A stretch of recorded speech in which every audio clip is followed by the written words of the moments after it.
Intercessão é o processo sacerdotal de representar uma outra pessoa, sentindo pela compaixão de Deus as suas dores, se identificando com os seus pecados e misérias, oferecendo em seu lugar confissão, arrependimento, reconciliação e oração diante de Deus, protegendo-a espiritualmente, bem como a sua família e descendência. Então essa é uma definição assim bem abrangente de intercessão, não é? É você realmente representar sacerdotalmente uma pessoa, fazendo por ela espiritualmente tudo o que ela necessita. Ok?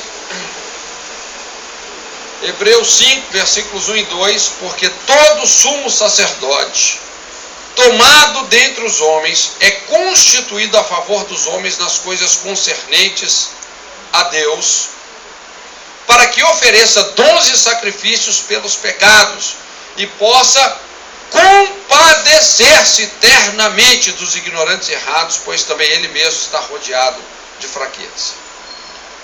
Na verdade, todas as ações da crucificação mencionadas anteriormente também devem ser e podem ser praticados intercessoriamente a favor de uma pessoa que se encontra presa na sua ignorância, amargura ou qualquer outro tipo de atadura espiritual. Então nós podemos fazer pela pessoa o que essa pessoa se sente impedida de fazer. É a intercessão. Você está se colocando no lugar dessa pessoa. Então vamos definir aí os 4 níveis de intercessão, para você entender realmente a dimensão disso. Na verdade, você pode se colocar naqueles 4 lugares ali. 1, 2, 3 e 4. Você pode se colocar entre Deus e a pessoa, está ali a pessoa, olha lá o número 1, você se colocou entre Deus e a pessoa. Você pode se colocar entre Satanás e a pessoa, o número 2. Você pode se colocar entre o pecado da pessoa e ela, o número 3. E você pode se colocar entre uma circunstância e a pessoa, uma circunstância de perigo, uma circunstância desfavorável, ok? O primeiro ponto é esse aí, você se coloca entre Deus e a pessoa. Intercessão é você levar Deus à pessoa e levar a pessoa até Deus, seja através de evangelismo, oração, serviço, misericórdia e etc. Então você se coloca entre a pessoa e Deus. Você também pode se colocar entre Satanás e a pessoa. É um outro nível de intercessão. Você escudar a pessoa de certos ataques satânicos que intentam destruir a pessoa. Foi o que Jesus fez em relação a Pedro, quando Pedro tentou persuadir a Jesus que ele não se entregasse à morte. Você se lembra? Todo aquele processo ali em Mateus 16, que Jesus começa a aprofundar o caráter da sua missão, levando os discípulos a entender realmente qual era o propósito maior que ele tinha que desempenhar em relação à raça humana. E quando Pedro tem aquela revelação tremenda do Pai, tu és o Cristo, Filho do Deus vivo, aquilo empolga Jesus. Jesus fala, bem-aventurado és tu, Simão, filho de Jonas, porque não foi nem carne, nem sangue quem te revelou isso, mas o meu Pai que está nos céus. E ali Jesus destranca o ministério de Pedro no corpo, não é? Dizendo, tu és Pedro, e sobre essa pedra, sobre esta revelação que você teve de mim, que eu sou o Messias, edificarei a minha igreja, as portas do inferno não prevalecerão contra ela. Então Jesus revela para Pedro o aspecto apostólico do seu ministério, que ele seria parte do fundamento dessa igreja, tudo a partir da revelação. Porque a igreja, gente, é edificada sobre a revelação que nós temos do Pai acerca de Jesus e a revelação que Jesus nos dá acerca de nós mesmos na sua igreja. Só que depois disso, Jesus começou a mostrar que era essencial que ele fosse a Jerusalém, que ele se entregasse, que ele fosse morto, mas que no terceiro dia ele iria ressuscitar. E é quando Pedro, olha só, e Pedro, tomando-o à parte, começou a repreendê-lo, dizendo: tenha Deus compaixão de ti, Senhor, isso de modo algum te acontecerá.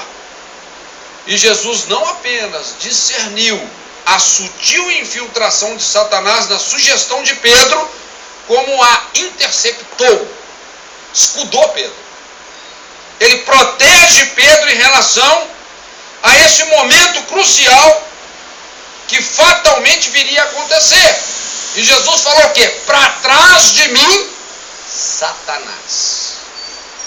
Para trás de mim, Satanás. Porque tu não cogitas das coisas que são de Deus, mas daquelas que são dos homens. Nesse mesmo contexto, um pouco mais tarde, a situação volta a se repetir. E Jesus fala para Pedro, lá em Lucas 22, 31, Simão, Simão, eis que Satanás vos pediu para vos ir andar como trigo, mas eu roguei por ti, para que a tua fé não desfaleça. E tu, quando te converteres, fortalece os teus irmãos. Ele precisava de um nível mais profundo de conversão. É o que nós estamos falando, essa liberação da alma. Então, o que a gente observa aqui? Jesus escudando Pedro. E mesmo assim, o processo começa ali mesmo, quando mais uma vez Pedro se abre para uma especulação maligna. Respondeu-lhe Pedro: Senhor, estou pronto para ir contigo até a morte. Ali o cara delirou, coitado. Não é? E Jesus falou: Pedro, baseado na sua arrogância, na sua prepotência, antes que o galo cante 2 vezes, 3 vezes você vai me negar. Mas Jesus intercedeu por ele. Se colocou entre Pedro e Satanás. Ele assimilou aquele raciocínio, aquela especulação de Pedro. Veja bem que até tentando proteger Jesus. Olha, gente, a sutileza de uma fortaleza demoníaca. Pedro não chegou para Jesus: ô Jesus, não é? Vamos formar uma quadrilha e assaltar o banco de Jerusalém. Pedro não falou uma coisa assim: não, o Senhor não vai morrer, não vai para a cruz. Olha a sutileza do negócio. Mas Jesus escudou, se colocou entre Satanás e Pedro. Isso é intercessão, gente. Não é?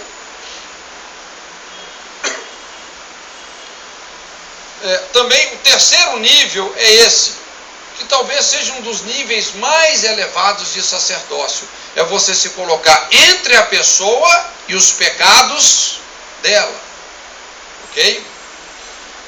Quando alguém se identifica como uma pessoa a nível de confessar os seus pecados. É isso que a Bíblia fala sobre o sacerdote, para que ofereça dons e sacrifícios pelos pecados. Aquele que não conheceu o pecado, Deus o fez pecado por nós, para que nele fôssemos feitos justiça de Deus. Assim como Jesus assumiu os nossos pecados na cruz, intercedendo pela raça humana, pelo mesmo princípio, nós podemos confessar intercessoriamente os pecados dos outros. Lógico, não nessa dimensão que Jesus fez, porque ele foi um sacrifício perfeito, não é? Mas nós podemos ter essa atitude intercessória, especialmente em relação à nossa família, à nossa linhagem. Então a intercessão nos permite essa identificação espiritual, sentindo as dores de Deus pela pessoa, acionando aí uma proteção do Espírito Santo sobre a vida dela. Isso é o que Jó fazia pelos seus filhos, nós vamos ver. De contínuo, Jó oferecia sacrifícios pelos seus filhos. Esses sacrifícios, isso denota o quê? Uma confissão intercessória dos pecados dos filhos. Você sabe que o ser humano sempre foi redimido pelo princípio da fé nesse sacrifício do Messias. A diferença é uma questão de referencial. Antes de Jesus, as pessoas criam no Messias que viria. Nós cremos no Messias que já veio. Que já veio. Não é? Quando, por exemplo, na época lá do tabernáculo, imagina, um judeu, o cara pecou, feio, aí ele pega a ovelhinha dele. Onde é que o tabernáculo ficava? No meio do arraial. Haviam 3 tribos ao norte, 3 ao sul, 3 a leste, 3 a oeste, e no meio estava o tabernáculo, que é a presença de Jesus, a oficina da graça de Deus. Só que aquele judeu tinha que carregar a ovelhinha dele no meio das tribos. Imagina, dependendo do que o cara estava carregando, todo mundo já falou: ih, fulano pisou na bola lá. E ele cria, então, que quando aquele animal fosse imolado, o sangue daquele animal estava sendo derramado em função dele. Era uma maneira de exercer fé no sacrifício do Messias que viria. Então é muito importante a gente entender essa confissão intercessória, você confessar intercessoriamente o pecado das pessoas. Era o que Jó fazia em relação aos seus filhos, não é? E que todos os intercessores fizeram também em relação à sua família, nação e etc. Também você pode se colocar entre alguma circunstância e a pessoa, ok? E muitas vezes Deus até nos dá uma revelação nesse sentido. Vamos dizer, você está lá quieto, sossegado, talvez você está até dormindo. Aí Deus te acorda. Deus te acorda. E Deus te dá uma visão de alguém, talvez sofrendo um acidente, correndo um perigo terrível, e você intercede. Você ora. Aí depois você encontra com aquela pessoa, a pessoa fala com você: rapaz, nem te falo, quase que eu morri. Aí você fala: eu sei. Não é? Então isso é o que a gente chama o escudo da intercessão, os 4 níveis da intercessão. Você se coloca entre a pessoa e Deus, entre a pessoa e Satanás, entre a pessoa e os pecados dela, e entre a pessoa e as circunstâncias. Eu vou descrever alguns princípios. Na verdade, muitos deles se misturam. É quase a mesma coisa. Um e o outro. Mas por uma questão didática, não é? Nós vamos tentar assim ampliar o conceito da intercessão, escrevendo tudo isso. Então nós vamos falar sobre o princípio da justificação, do corporativismo, que é o direito de identificação, o princípio da colisão, o princípio do ato profético, o princípio da coletividade, que são princípios que são acionados na intercessão. O primeiro é esse, o princípio da justificação. Talvez a diferença principal entre oração e intercessão é que a intercessão possui uma faceta redentora. Nós sabemos que o maior ato de intercessão foi o sacrifício de Jesus. Porque Jesus estava tomando o nosso lugar. Quem que tinha que estar naquele lugar de juízo e condenação? Nós, a raça humana, a raça adâmica. Então, quando você ora por uma pessoa, essa pessoa vai ser redimida? Você está redimindo essa pessoa? Não. Se a gente pudesse redimir a pessoa pela oração, não precisava nem de Jesus ter morrido. Mas a intercessão tem um caráter redentor. Quando você toma o lugar de alguém, assumindo aquelas posições ali que nós colocamos, isso já começa a ter um aspecto muito redentor. Enquanto a oração se vale do nome de Jesus, a intercessão apela não apenas ao nome, mas ao poder justificador do sangue.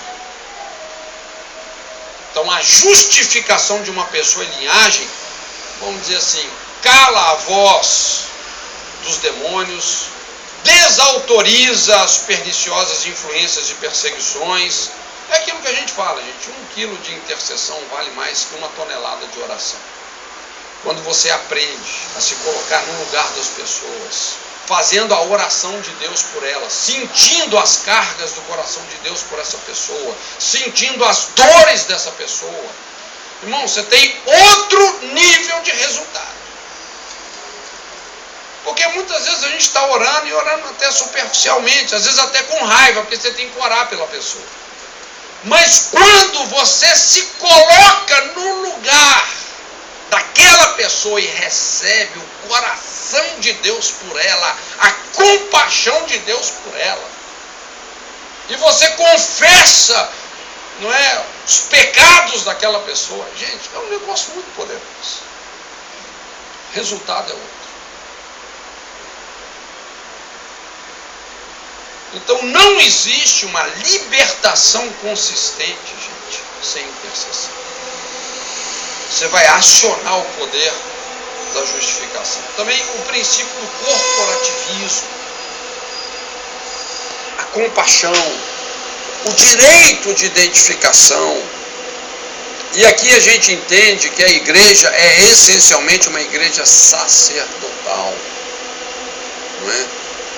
Então esse é o aspecto fundamental que estabelece a diferença também entre intercessão e oração. Nós podemos nos identificar com o corpo a que nós pertencemos, seja ele familiar, denominacional, territorial. O que eu quero dizer? O pecado da minha família é o meu pecado. Eu sou melhor que os meus familiares? Não sou. O pecado da minha igreja é o meu pecado. Eu posso confessar os pecados da minha igreja? Não só posso, como devo. Ainda, vamos dizer assim, que eu não pequei exatamente aquele pecado, mas eu faço parte desse corpo. O pecado da minha igreja é o meu pecado, eu não sou melhor do que eles. O pecado da minha nação é o meu pecado. Israel pecou. Não falou, Acã pecou. Então você pode e deve. Qual que é a nossa tendência quando você vê o corpo que você pertence pecando, errando? Você vai condenar, vai murmurar. Você não tem que fazer isso, querido. É o seu pecado. Vai para Deus. Se arrepende. Não é? Você lembra lá quando o povo estava querendo apedrejar Moisés? Ali dá até um estudo, né? O que fazer quando o povo quer apedrejar o líder? E ele bota a cara no chão e ele fala, Senhor, se o Senhor não abençoar, não restaurar esse povo, risca o meu nome. Que é isso, rapaz? O cara era quebrantado demais. E Deus falou, não, o céu não vou arriscar não, mas daqueles que se rebelar eu vou arriscar. E Deus chegou para Moisés e falou, Moisés, deixa eu destruir esse povo. E Moisés falou, não deixo. Não deixo. Risco o meu nome. Gente, isso é intercessão. Porque ele não se sentia melhor que o povo. O pecado deles é o meu pecado. O princípio também da colisão. Através da intercessão, não apenas escudamos as pessoas, como você começa a colidir com essas forças e influências demoníacas infiltradas. Normalmente, o intercessor pode sentir o impacto dessa colisão durante o processo de libertação. Talvez vocês já tenham até visto isso aí. O intercessor começa a sentir as dores, as cargas, até os sintomas de libertação a pessoa sente. O pessoal que não está muito acostumado com, que não tem esse discernimento sobre dores de parto, dores de libertação, as dores da intercessão, o pessoal até fala, esse intercessor está endemoniado.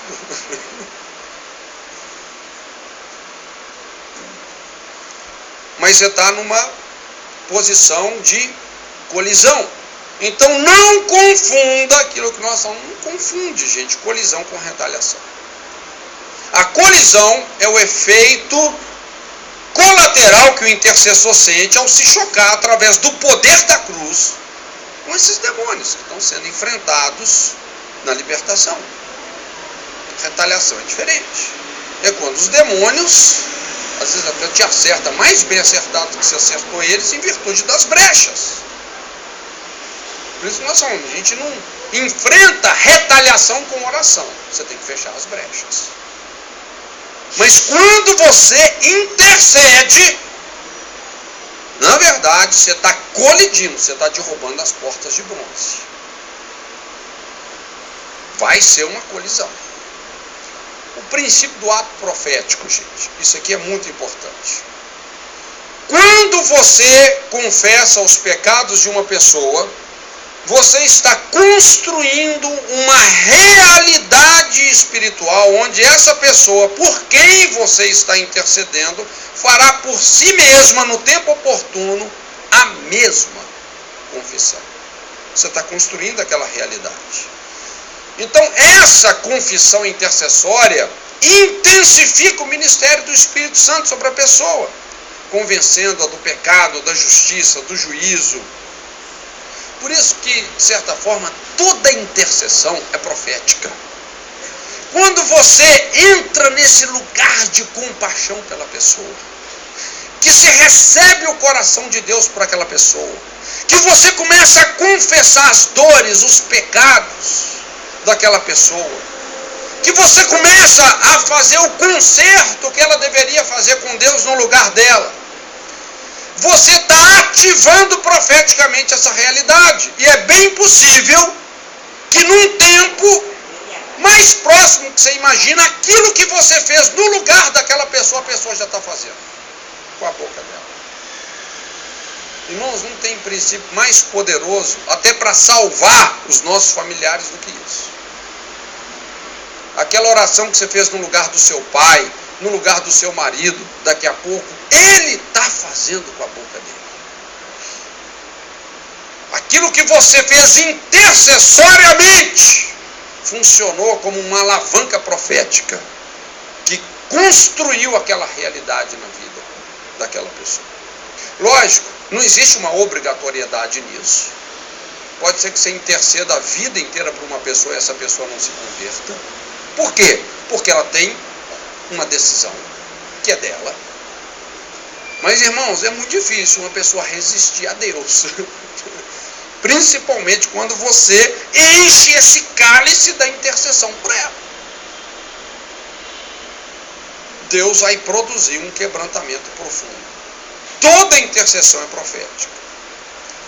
Um aspecto importante aqui, gente, é que toda essa metodologia, vamos dizer, que nós estamos estudando, baseada nesse diagrama, padrão de aconselhamento na libertação, isso, gente, não pode ser usado como um mecanismo fechado, absoluto, que limita a ação ou a intervenção de Deus, entende? É uma ferramenta.